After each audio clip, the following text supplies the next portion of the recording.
Estamos aqui, vivendo o dia a dia das nossas cidades. Somos vizinhos, conterrâneos e profissionais de saúde. Uma rede de pessoas que cuida e coopera para levar tranquilidade e qualidade de vida a cada canto do Brasil.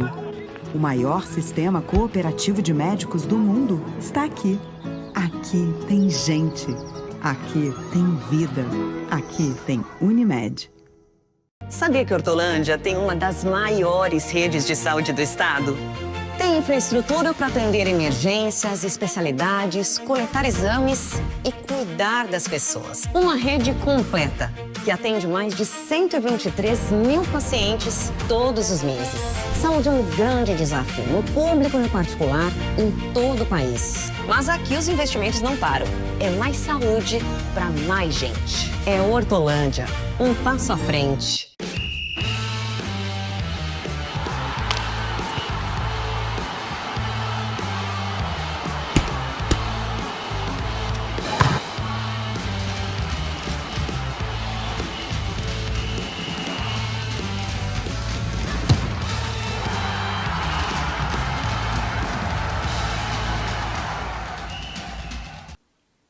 Olá, muito boa tarde! Estamos no ar com o Todo Esporte desta quinta-feira, dia 30 de abril de 2026, último dia do mês de abril. Estamos já completando o quarto mês do ano, tá voando 2026, hein? Quarto mês do ano, já estamos a partir de amanhã, último mês antes da Copa do Mundo, hein? Já tá chegando aí a Copa do Mundo, 40 dias basicamente para chegar à Copa do Mundo. E aqui no Todo Esporte, você sempre com a gente, acompanhando as principais informações da nossa região. A gente agradece toda a sua audiência, sua companhia diária aqui ao meio-dia, de segunda a sexta-feira, na TV Todo Dia. Todo Esporte hoje preparado com muitas informações sobre as equipes da nossa região, de diferentes maneiras, né? Falaremos sobre a Ponte Preta, que se prepara para mais uma rodada da Série B, falar sobre o Guarani um pouco mais fora das quatro linhas, sobre as finanças do clube que foram divulgadas nessa semana. Tem Copa Paulista, tem Série A2,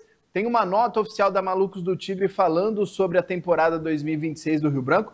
Tudo isso e muito mais você acompanha com a gente no Todo Esporte. A gente agradece novamente você que nos acompanha e já deixa o convite para você acompanhar também a TV Todo Dia pelos canais digitais, Instagram, Facebook, TikTok, YouTube. Estamos em todas as plataformas, sempre buscando levar para você as principais informações sobre a nossa região. A gente começa falando sobre a Ponte Preta, que se prepara aí para mais uma rodada da Série B. A Ponte joga apenas no domingo contra o São Bernardo, um confronto paulista, mas uma coisa que vem chamando a atenção no trabalho realizado na Ponte Preta tem sido o rodízio de jogadores. Um rodízio feito pelo técnico Rodrigo Santana de maneira intencional. Ele mesmo deixou claro na última entrevista coletiva sobre esse rodízio que vem fazendo entre os jogadores, justamente para motivar os atletas, não só rodízio no time titular, mas também dos relacionados. Aqueles atletas que vão para o banco em um jogo, outros vão para o banco em outros jogos e sempre, claro, tentando oportunizar todo mundo. É um desafio que vem tendo o técnico pontepretano e ele mesmo falou sobre isso durante a última entrevista coletiva. Vamos a uma matéria especial trazendo justamente sobre este rodízio de jogadores na relação da Ponte Preta nessa Série B. Depois de vencer 2 partidas consecutivas, a Ponte Preta quer manter a boa fase na Série B do Campeonato Brasileiro e se livrar cada vez mais da zona de rebaixamento. O técnico Rodrigo Santana ganhou fôlego após as 2 vitórias conquistadas contra Avaí e América Mineiro nas 2 últimas rodadas. Uma prioridade do treinador durante o trabalho tem sido o rodízio de jogadores. Atualmente, trabalhando com mais de 30 jogadores no dia a dia, o treinador adotou uma estratégia clara para a disputa entre os atletas: o rodízio na utilização de jogadores. E não apenas na equipe titular, mas também nos relacionados que ficam no banco de reservas durante as partidas. Uma prova desse revezamento que vem acontecendo na Ponte é o revezamento de jogadores. Por exemplo, Daniel Baianinho esteve na última partida da Ponte Preta, enquanto o Jonathan Cafu não esteve. No meio-campo, isso também aconteceu com Léo Gomes e Tarek. Um foi relacionado para um jogo e outro foi relacionado para outro. Em entrevista coletiva, o técnico Rodrigo Santana explicou sobre o rodízio de jogadores. Em relação ao elenco muito grande, vou começar pelo Baianinho, tá? A gente está fazendo um rodízio. O último jogo o Baianinho foi, nesse não. O último jogo o Cafu não foi, o Baianinho foi. O Léo foi lá em Florianópolis, aqui veio o Tarek. Então, para todos se sentirem inseridos no contexto do trabalho, eu estou tendo que fazer esse rodízio dentro do banco para todos se sentirem motivados e vão aproveitando as suas oportunidades devido ao que eles entregam dentro da semana. Se surgir oportunidade dentro de campo, eu estou colocando. Outro problema que a Ponte vem enfrentando é a ausência de 2 atletas importantes para o elenco. O zagueiro David Braz e o meio-campista Elvis, que estão com problemas físicos. O técnico também falou sobre a condição de cada um desses jogadores para o trabalho desta semana. A Ponte Preta volta a campo no próximo domingo, dia 3 de maio, às 4 da tarde, fora de casa, contra a equipe do São Bernardo pela 7ª rodada da Série B. João Victor Viana para a TV Todo Dia. Tá aí o técnico Rodrigo Santana fazendo esse rodízio de atletas, né? Importante trabalho feito pelo treinador da Ponte Preta, justamente para oportunizar diferentes jogadores que estão aí nesta trajetória da Macaca. E a Ponte que, neste final de semana, busca a 3ª vitória consecutiva. A Ponte Preta está fora da zona de rebaixamento neste momento, um ponto importante já neste início de Campeonato Brasileiro, já que desde o começo a Ponte esteve entre as 4 piores colocadas na tabela de classificação. Com as vitórias sobre o Avaí em Santa Catarina e sobre a equipe do América Mineiro jogando em Campinas, a Ponte conseguiu esse respiro, chegou a 7 pontos conquistados no campeonato e está fora da zona de rebaixamento. Mas ainda muito perigoso, né? Apenas 1 ponto separa a Ponte Preta da zona de rebaixamento em relação às equipes que hoje estão no Z4. Então é importante manter essa sequência positiva. Tem um confronto difícil fora de casa agora contra o São Bernardo, né? O São Bernardo que subiu também da Série C, mais uma equipe que no Campeonato Paulista, por exemplo, em que tivemos Ponte Preta e São Bernardo, a campanha do São Bernardo foi bem mais positiva que a da Ponte, que caiu da Série A1 para a Série A2. Então, na Série B, tem este confronto também de equipes que já se conhecem bastante, confronto difícil, mas é importante a Ponte buscar a pontuação mesmo que fora de casa. Amanhã a gente fala mais sobre esse confronto da Ponte Preta, neste Todo Esporte de feriadão. Vamos fazer um pré-rodada completo, falando sobre Série B, sobre Série C, sobre Série D, e claro que a Ponte será assunto aqui no Todo Esporte, principalmente com este jogo contra a equipe do São Bernardo. Bom, 12:07 no reloginho da TV Todo Dia, vamos falar agora sobre o Guarani, mas um pouquinho da parte de fora das 4 linhas sobre o Guarani, porque o Clube de Campinas divulgou um balanço financeiro sobre as finanças ainda relacionadas ao ano de 2025, o balanço financeiro do Guarani em 2025. E tem uma figura muito importante para o superávit do Guarani, Richard Rios. Você vê na sua tela aí, ó, jogador colombiano da equipe do Guarani. E por que o Richard Rios é muito importante? Essa é uma foto dele, claro, na época em que jogava no Guarani, em 2022. Temos a foto atual do Richard Rios.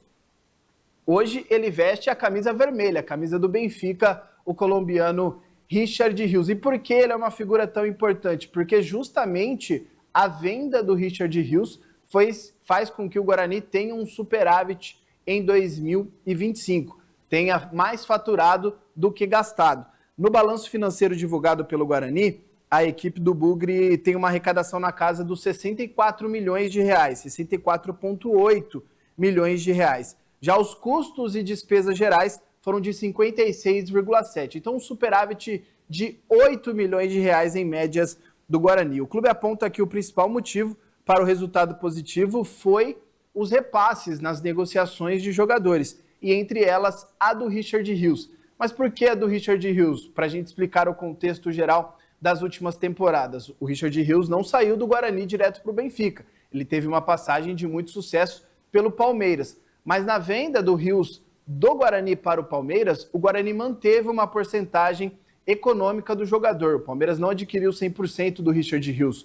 O Guarani manteve essa porcentagem e a venda que o Palmeiras fez no meio do ano passado para o Benfica originou aí cerca de 16 milhões de reais ao Guarani, referente à porcentagem que ele ainda tinha sobre o jogador. Então a venda do Richard Rios foi muito importante para as finanças do Guarani em 2025. Para a gente continuar trazendo mais informações sobre esse balanço do Guarani, o clube arrecadou no total de vendas 42,1 milhões de reais. E segundo o relatório de administração, a folha de pagamento em 23 milhões, ficou na casa dos 23 milhões, cerca de 40% de toda a receita total do clube. Apesar do superávit, o Guarani, claro, é uma equipe, como praticamente todas do nosso futebol brasileiro, que ainda tem dívidas, né? O balanço financeiro indica que a dívida acumulada do Guarani está na casa dos 320 milhões de reais, uma dívida que também tem aí recuperação judicial junto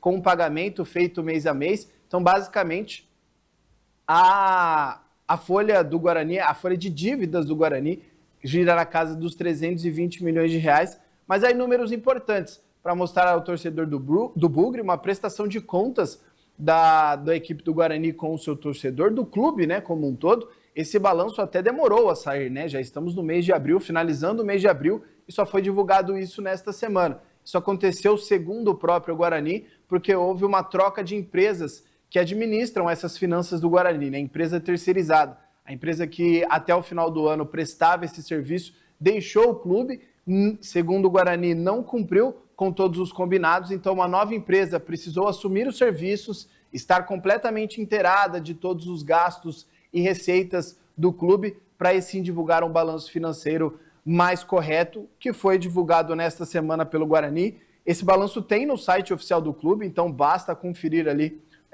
todos os números divulgados pelo Guarani, tudo é melhor detalhado, né, no balanço divulgado. Aqui a gente traz um resumo de maneira geral, mas a importância da venda do Richard Rios, só para a gente fazer uma conta rápida, né? Se o Guarani teve um superávit de 8 milhões de reais, a venda do Richard Rios foi de 16, então mostra como foi determinante, né? Metade do valor do Richard Rios é exatamente o superávit do Guarani em relação ao balanço financeiro de 2025. A importância desse jogador que entregou em campo para a equipe do Guarani e depois financeiramente também trouxe um retorno importante financeiro. Richard Rios revelado na base do Flamengo, mas ganhou notoriedade justamente com a camisa do Guarani e depois ganhou ainda mais os holofotes. É um jogador de seleção, muito pelo que fez no Palmeiras, e hoje está em Portugal vestindo a camisa do Benfica. Bom, 12h no reloginho da TV Todo Dia, vamos fazer aquele nosso breve intervalo para na volta falarmos sobre Série A2, sobre Copa Paulista, sobre Rio Branco, sobre as equipes do estado de São Paulo que estão disputando as competições continentais. O intervalo é rápido, a gente volta já.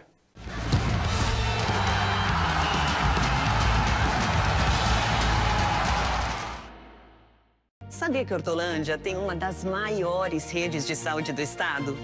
Tem infraestrutura para atender emergências, especialidades, coletar exames e cuidar das pessoas. Uma rede completa que atende mais de 123 mil pacientes todos os meses.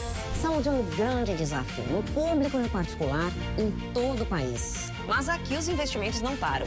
É mais saúde para mais gente. É Hortolândia, um passo à frente. A FAM faz parte da vida de Americana e região. Por aqui, ações gratuitas movimentam os nossos alunos e prestam serviço para a comunidade. São mais de 100 mil atendimentos gratuitos em fisioterapia, nutrição, enfermagem, pedagogia e psicologia. Grande estrutura e aprendizado na prática. Trote solidário, palestras e ações sociais durante todo o ano em todos os cursos. Acesse fam.br. Somos conhecimento, somos Faculdade de Americana.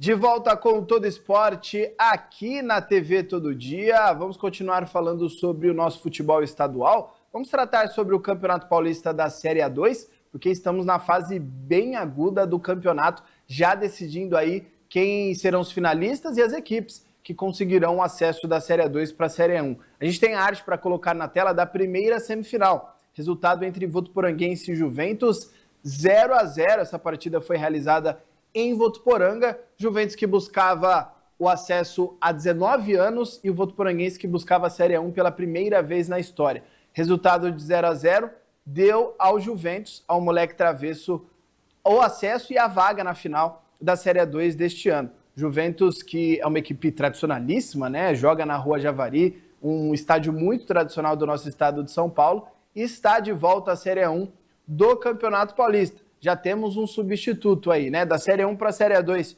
tivemos o rebaixamento de Velo Clube Ponte Preta, e uma dessas equipes que substitui é a equipe do Juventus. Vamos ver um pouco da festa, de como a equipe do Juventus comemorou em Votuporanga ao lado do seu torcedor. Juventus, amigo, no meu coração.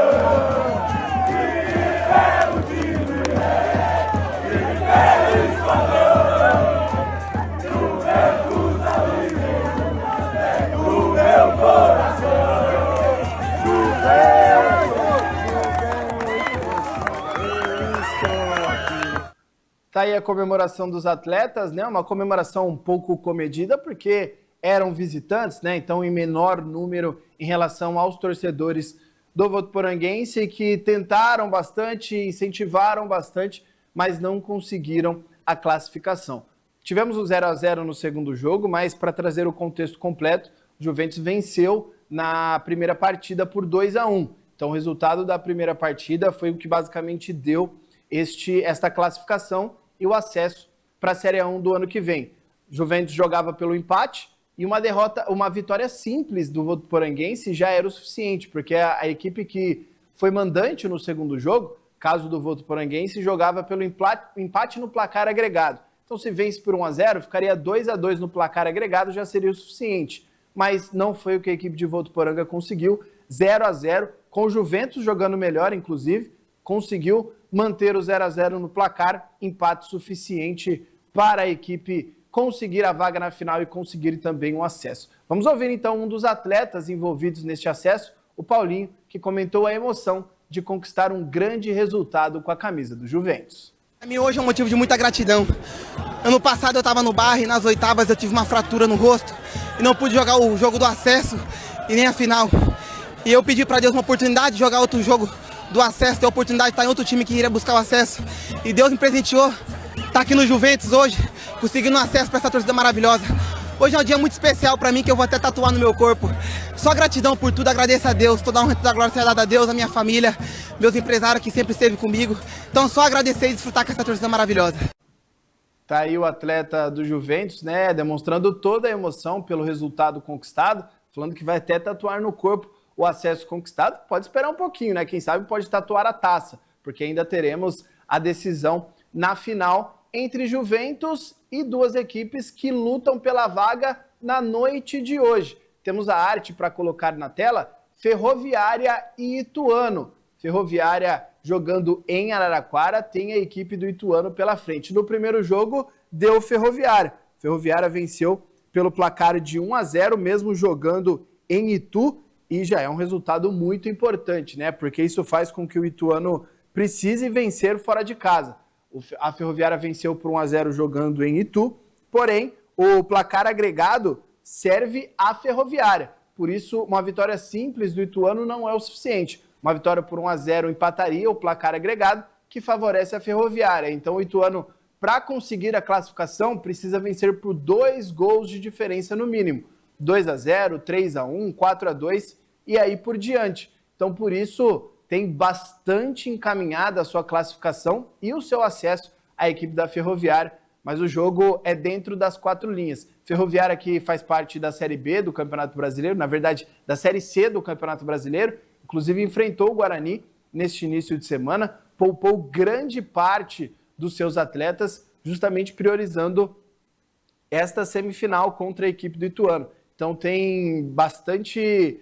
O objetivo inicial dessa equipe da Ferroviária na Série C é realmente priorizar a Série A2. Inclusive, Ferroviária está na zona de rebaixamento da Série C, justamente para exemplificar como tem poupado jogadores no Campeonato Nacional, justamente priorizando o Campeonato Estadual, que pode hoje dar o acesso e a vaga à final para a equipe que conquistar aí entre Ferroviária e Ituano. Então é isso, Juventus já na final da Série A2, não teremos Juventus e 15 de Piracicaba, não teremos Juventus e Inter de Limeira no ano que vem, porque o Juventus conseguiu o acesso, e hoje teremos a definição do segundo acesso entre Ferroviária e Ituano. A bola rola hoje à noite, às 8 da noite, em Araraquara. A gente fala bastante sobre Série A2 justamente por envolver as equipes da nossa região, né? Principalmente 15 de Piracicaba e Inter de Limeira, equipes que estão na Série A2 já deste ano, e no ano que vem ainda teremos a Ponte Preta, que foi rebaixada para a Série A2 de 2027.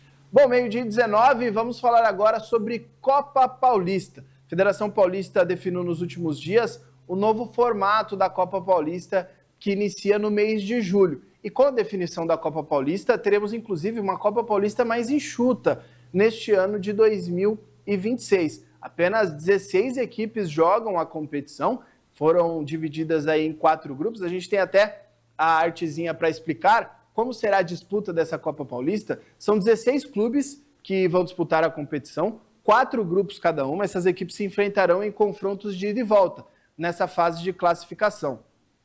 Todos os primeiros colocados de cada grupo já estarão classificados para a fase quartas de final. Mas essa fase quartas de final não será diretamente com os segundos colocados, porque a federação, claro, para aumentar um pouco a competição, né, aumentar o número de jogos para as equipes envolvidas, criou o que você está vendo aí embaixo, ó, o play-in. O que é o play-in? As equipes que se enfrentam dentro do próprio grupo, ou seja, os primeiros colocados de cada grupo estarão classificados às quartas de final e esses adversários serão definidos entre os segundos e os terceiros de cada grupo.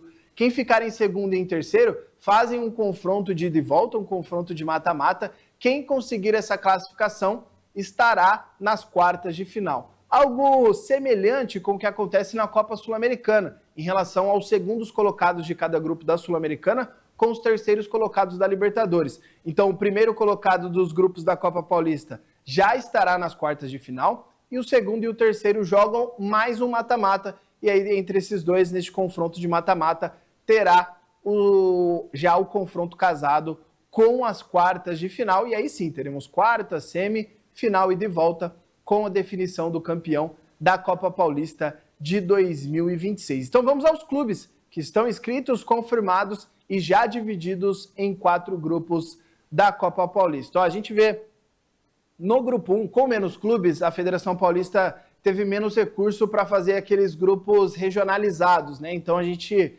vê distâncias consideráveis sendo percorridas pelas equipes nessa primeira fase, mas é por conta da escassez do número de clubes participantes. No grupo 1 a gente vê aí, ó, Bandeirante de Birigui, o Linense, o Grêmio Prudente e o Marília. Marília que conquistou o acesso da Série A3 para a Série A2. Então, Bandeirante, Linense, Grêmio Prudente e Marília. No grupo 2 temos a equipe da nossa região que representará toda a nossa região nesta Copa Paulista, que é o 15 de Piracicaba. Está no grupo 2 juntamente com o Noroeste, com o Comercial de Ribeirão Preto e com o União São João de Araras. Este é o grupo do 15. Ficando em primeiro colocado, chega às quartas de final. Ficando em segundo ou em terceiro, a equipe do 15 de Piracicaba precisará lutar aí em um play-in para chegar às quartas da competição. 15, inclusive, que é o atual campeão da Copa Paulista, venceu o torneio no ano passado contra a equipe do Primavera. Vamos para o grupo 3, que tem o Juventus da Moca, que acabamos de falar que conquistou o acesso da Série A2 para a Série A1, também estará na Copa Paulista do Juventus, chega forte como um dos favoritos, está no grupo 3 junto com o Osasco Sporting, outra equipe de Série A2, contra a equipe do Paulista, equipe de Série A3, mas de muita tradição, e contra o Primavera de Indaiatuba, equipe de Série A1, então um grupo muito forte, o grupo 3 da Copa Paulista. E fechando aí todos os participantes da Copa Paulista, os 16 participantes, grupo 4 com Santo André, Esporte Clube São Bernardo, São Caetano e São José. Teremos até clássico, né? Santo André e São Caetano, clássico do ABC, o São Bernardo também do ABC Paulista, outra equipe que faz um clássico, não é a principal equipe da cidade, mas também é muito tradicional. Então essas são as equipes que participarão da Copa Paulista neste ano. Uma Copa Paulista que chamou a atenção pelo número de participantes, né? Poucos participantes, 16 clubes. A gente tinha a Copa Paulista com 25, mais de 20 clubes no mínimo. Neste ano, menos participantes. A gente não vê, por exemplo, Guarani, não vê Ponte Preta, equipes que, mesmo com um time secundário, disputavam essa competição, o que não vai acontecer em 2026. Lembrando sempre que a Copa Paulista dá vaga, né? Assim como nos outros anos, dá vaga para o Brasileirão Série D e para a Copa do Brasil, algo que aconteceu com Primavera e 15 de Piracicaba. O 15 foi campeão e pôde escolheu disputar a Série D. A equipe do Primavera, que ficou com o vice-campeonato, não pôde escolher e ficou com a vaga restante, que foi a da Copa do Brasil. O Primavera disputou a Copa do Brasil e já foi eliminado. E com a definição da Copa Paulista, a gente teve também a oficialização do fim da temporada de União Barbarense e Rio Branco. Isso porque já havia, as diretorias já haviam deixado claro que não participariam da competição, mas sempre havia ali uma expectativa, para quem sabe de última hora, algo mudar, o que não aconteceu. Então não teremos União e Rio Branco na Copa Paulista, dessa maneira encerrada a temporada dessas duas equipes no futebol profissional. E depois dessa oficialização, na verdade a torcida organizada do Rio Branco, a principal torcida organizada do Rio Branco, a Malucos do Tigre, emitiu uma nota questionando bastante a diretoria, principalmente pelos posicionamentos neste ano. A gente tem a nota na íntegra para trazer a você. Enquanto o clube continuar sendo administrado com base em desculpas e não em resultados, e enquanto a arquibancada for tratada como inimiga e não como parceira, todo e qualquer diálogo será rompido. Não é mais surpresa, é rotina no Rio Branco Esporte Clube estar novamente fora do calendário do segundo semestre. A justificativa é sempre a mesma e já não convence ninguém: falta de recursos. Enquanto isso, clubes de divisões inferiores conseguem se organizar e competir, expondo de forma clara a falta de planejamento que domina o Rio Branco. A diretoria afirma que a prioridade será a segunda divisão sub-20. Prioridade? Isso é um desrespeito com a história do clube e com a sua torcida e com todos que ainda seguem ao lado da instituição. A Malucos do Tigre está do lado do Rio Branco. A Malucos vai continuar cobrando quem merece. O Rio Branco é maior do que qualquer diretoria. E seguimos sem respostas. Qual o planejamento do clube? Quem será o treinador? Qual o projeto para o futuro? O silêncio reina por parte de vocês e por nós a cobrança não vai parar. Essa nota oficial divulgada pela equipe pela torcida da Malucos do Tigre, Lemos na íntegra aqui todo o posicionamento da torcida organizada do Rio Branco, que já havia deixado clara essa intenção e tudo se confirmou com essa não participação na Copa Paulista. Rio Branco encerra suas atividades do futebol profissional e prioriza o Campeonato Paulista, como destacado na nota, o Campeonato Paulista da segunda divisão. O Rio Branco está na segunda divisão do Campeonato Paulista Sub-20, que será a prioridade da diretoria para esse segundo semestre. Até para a gente trazer um pouco mais de informação, podemos falar desse campeonato mais à frente, mas para detalharmos um pouco mais sobre o Campeonato Paulista Sub-20. Teve os detalhes definidos também nesta semana pela Federação Paulista de Futebol. A competição terá 45 clubes, com início marcado para o dia 5 de junho e a decisão programada para o dia 17 de outubro, num total de 20 datas de jogos. As 45 equipes serão divididas em 9 grupos, com 5 times cada, que se enfrentam em jogos de ida e volta. Se classificam aos 16avos de final os 3 times mais bem posicionados de cada grupo, além dos 5 melhores quartos colocados. A partir dessa fase, a competição será disputada em mata-mata, com os cruzamentos definidos de acordo com as campanhas nas somatórias das fases. Em caso de empate no placar agregado da segunda fase em diante, o vencedor será definido nos pênaltis e só sobem para a primeira divisão do Paulistão Sub-20 as 2 equipes que chegarem na final. Então, de 45 participantes, apenas 2, os 2 finalistas, estarão na primeira divisão do Campeonato Paulista Sub-20 do próximo ano. Então, bastante difícil esse acesso. O Rio Branco será cobrado por isso, obviamente. A gente já vê a nota do torcedor, muitos questionamentos também nas redes sociais, grupos de WhatsApp, falando justamente sobre esse posicionamento do Rio Branco para este ano. Então, claro que esse elenco que está sendo formado ainda, o Rio Branco fez uma avaliação nesta semana para a captação de atletas, será cobrado no ano que vem, neste ano, na verdade, para o ano que vem, na revelação de jogadores e também no resultado conquistado neste Paulistão da segunda divisão Sub-20, que começa no mês de junho. A gente fica atento em relação a isso também, acompanhando o Rio Branco no Paulistão Sub-20. Tivemos o início já do Paulista Sub-17, do Paulista Sub-15, em que o Rio Branco está participando, o União Barbarense também está participando. Neste Paulistão Sub-20 não teremos o União Barbarense. O União Barbarense não está na categoria Sub-20, apenas na categoria Sub-15 e também Sub-17, Paulistão de categorias inferiores. Bom, 12h29, para a gente encerrar aqui o nosso Todo Esporte, vamos trazer rapidinho resultados de equipes do nosso estado de São Paulo que jogaram nesta quarta-feira. pela Copa Libertadores da América. O Mirassol recebeu Always Red da Bolívia e venceu pelo placar de 2-0, confronto que aconteceu em Mirassol. Mirassol, mesmo com um jogador a menos, conseguiu essa vitória. Tivemos a Copa Sul-Sudeste também nesta quarta-feira e o Novo Horizontino perdeu em casa para o Avaí. E também pela Libertadores, jogando no Paraguai, o Palmeiras empatou em 1-1 com o Cerro Porteño. O gol do Palmeiras, inclusive, nessa partida foi marcado por John Arias. E hoje temos mais equipes paulistas em campo. Pela Copa Sul-Americana temos Red Bull Bragantino e River Plate. E pela Copa Libertadores da América tem o Corinthians. Corinthians que, por enquanto, ainda 100% na competição, joga na Neoquímica Arena contra a equipe do Peñarol. Confronto pesadíssimo para o Corinthians de Fernando Diniz, que em 6 jogos ainda não tomou nenhum gol e quer, claro, manter essa marca contra o Peñarol. Então, hoje, 9 da noite, a bola rola para Corinthians e Peñarol na Neoquímica Arena. Confronto importantíssimo para o Timão. Bom, 12:30 no horário de Brasília, a gente vai então encerrando o Todo Esporte de hoje com as principais informações aí das equipes da nossa região. Amanhã, feriado de 1º de maio, a gente volta e traz todos os detalhes sobre as equipes da nossa região que entrarão em campo no final de semana. Inclusive, amanhã já tem uma surpresa, terei uma nova parceira aqui do meu lado para a gente falar bastante sobre as informações do esporte aqui da nossa região. A todos, um grande abraço, uma ótima quinta-feira.